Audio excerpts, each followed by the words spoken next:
જય સ્વામિનારાયણ. આજે વાત કરવી છે ભણવાની લગન. થિયોડોર પાર્ક ગરીબ મા બાપનો દીકરો હતો અને સતત પોતાના કામની અંદર રહેવું પડતું, કારણ કે પરિસ્થિતિ ખૂબ એમની નબળી હતી. એક દિવસ તેમના પિતાજીને તેમને કહ્યું, બાપુજી, મને તમે એક દિવસની રજા આપશો? તો મારે એક દિવસ જોઈએ છે. ગરીબ બાપે તેમના દીકરા સામે જોયું. તેમનો ચહેરો એક દિવસની રજા માગી રહ્યો હતો.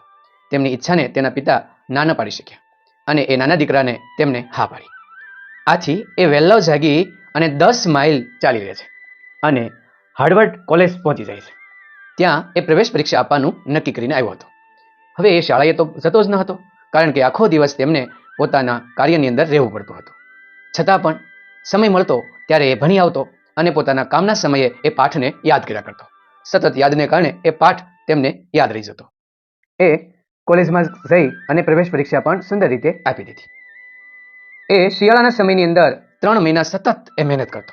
વહેલો ઉઠી જતો, સૂર્યોદય થાય એ પહેલા એ બોર વીણી લેતો, બોરનો ઠેલો ભરી અને બજારમાં જઈ એ વેચી નાખતો.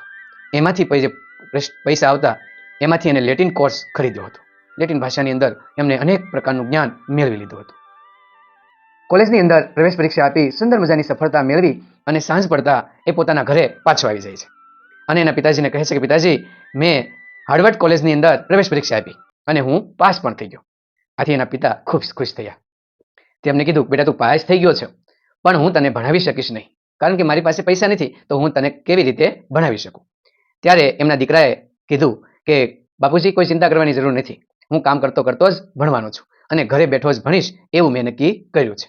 અને એ થિયોડોર પાર્ક પોતાના ઘરે જ કામ કરતો કરતો, મહેનત કરતો કરતો ભણ્યો અને સુંદર મજાની સફળતા એમને પ્રાપ્ત કરી અને દેશનું ગૌરવ બને ને આટલો હોશિયાર અને તેજસ્વી એ બની પોતાના દેશનું ગૌરવ વધાર્યું.